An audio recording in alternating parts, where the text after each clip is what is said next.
Hey, this is Pat here with another podcast, and going to discuss the elephant in the room in the 2016 U.S. presidential election, and that would be the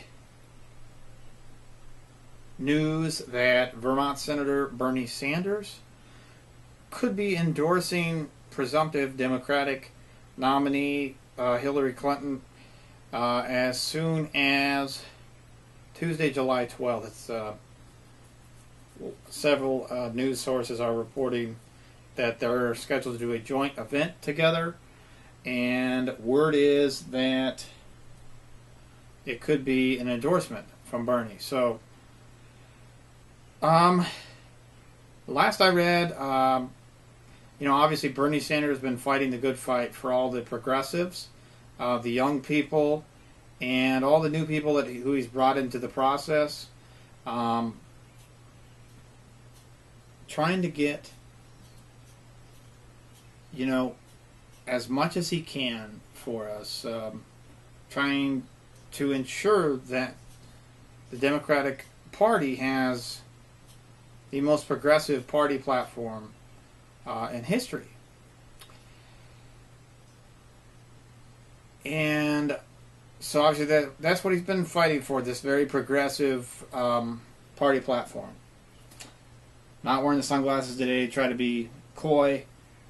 I'm out here on a porch and the sun is out. Now it's dipping below the clouds. So I hope that we got enough light in here. Can't always control what Mother Nature is doing. But Bernie so far has been successful in getting the party to adopt a $15 an hour minimum wage. This is big because it's been almost a decade since there's been a minimum wage hike at the federal level. The last minimum wage hike was passed in 2007 and phased in 2009. So actually, during President Obama's term, there's been no hike to the minimum wage whatsoever. The $7.25 an hour minimum wage actually was phased in gradually over 2 years, and the last part of that took effect in 2009. So we're long overdue, but as you know, we've seen in cities like LA and New York and San Francisco and Seattle, they have passed $15 an hour minimum wages, and I believe the whole state of New York has passed that now too. There's been a lot of states and cities who have passed higher minimum wages, and not all liberal places. I mean, there have been states like Nebraska and Arkansas who have passed higher minimum wage. The city of Kansas City, I believe I read a while back, passed, I think it was a $13 an hour minimum wage. Maybe that's Chicago, I'm thinking of a $13 an hour minimum wage. But I know Kansas City raised theirs as well. So there's been a lot of progress made on that front. And the fact that they got the $15 an hour minimum wage in the Democratic Party platform, that is unprecedented. And that's a very good sign. They were not able to fix it to the consumer price index, which is what they wanted to do. That would make sure that as inflation rises, the minimum wage also goes up. That's pretty crucial. Unfortunately, some of the more recalcitrant business allies of the establishment and Hillary Clinton were able to defeat that by one vote. Another thing that was announced just a couple of days ago is that Hillary Clinton is going to adopt most of Bernie Sanders' tuition-free college plan. This is obviously very good news, especially for a lot of young people who have been struggling in this economy, and a lot of them graduate with a lot of student debt and everything else. I've been lucky that I haven't been burdened so much by student debt, and when I went to college it was more affordable certainly than it is now, but it's still a very tough economy, especially for young people, depending on what your background is or what your degree is in. There aren't a lot of real good paying jobs. It really depends on what you're going into. If you're going into medical field or engineering or something like that, you're probably going to be in good shape. But if you're coming out with a liberal arts degree, ooh, I mean, I can speak for experience on that one. It's real tough. I mean, there's not a lot of living wage jobs out there. They're few and far between. People are fighting over them. So the fact that they're finally going to do something about the rising cost of tuition and all this debt that we've been putting on our young people is a very good sign. Hillary's announced that her plan would pay for that the government actually would provide tuition-free college for able-bodied students who come from families who earn $125,000 a year or less. So that's most of the working class, lower middle class families.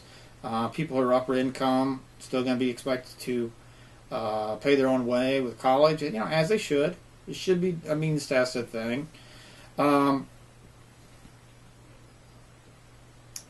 The other big thing, Bernie's been fighting for single-payer health care, like we have around much of the civilized world. That is not in the party platform, but obviously Obamacare was passed a few years back, and we have made some progress on that front. Obamacare is far from perfect, of course, but there has been progress made as, a lot of people who are struggling, lower income folks, have been helped by Obamacare. I mean, I can speak from experience in saying I've been helped by it. Folks who may not have had real good health care before, a lot of them, are able to finally get health care and keep it. Unfortunately, if you're earning $40,000 a year or more, if you're self-employed, a lot of those people have seen their premiums go way up under Obamacare now. I still think there's way too many private companies, insurance companies, people like that who are profiting off of the sick people in this country. So we need to go more towards a single-payer, non-profit system. Like we've seen in a lot of European countries like the UK, Germany, France, Sweden, Norway. Canada, of course, our neighbors to the north, have a very good single-payer system. We need to go more in that direction, but we are moving in that direction. Hopefully, a lot of the progressive reforms have been made. Hopefully, they don't get rolled back. But obviously, not everybody has health care in this country, so we got to keep moving in that direction. Make sure everybody gets covered. The big, really, point of contention, I think, right now is over the Trans-Pacific Partnership. Bernie and the progressives trying to ensure that the Democratic Party comes out with an official position opposing the TPP, and to make things very clear, this is a fight we not only have to be in, but this is a fight we have to win. I mean, I'm from the Midwest, and I probably don't have to tell a lot of you how detrimental these bad free trade policies that we've had for 25, 30 years, how detrimental they've been to the middle part of the country and to industry in this country and to people who make a living with their hands. We've seen way too many good middle-class jobs be shipped overseas, basically so these globalists and these very wealthy elites could take advantage of people in third world countries where they don't have good labor and environmental protections, and they're paying them low wages. We should not have to compete with the Vietnamese when it comes to wages. So really, we got to defeat the Trans-Pacific Partnership. This is a big reason why Bernie has not endorsed yet, and I don't think he should until we win that fight. So we'll see what happens. I don't think we're there yet. I think obviously politics is the art of compromise, but we got a way to go, and I don't think Bernie should endorse Hillary. I think that could undermine the movement, the progress that's been made. That's my take. What do you think?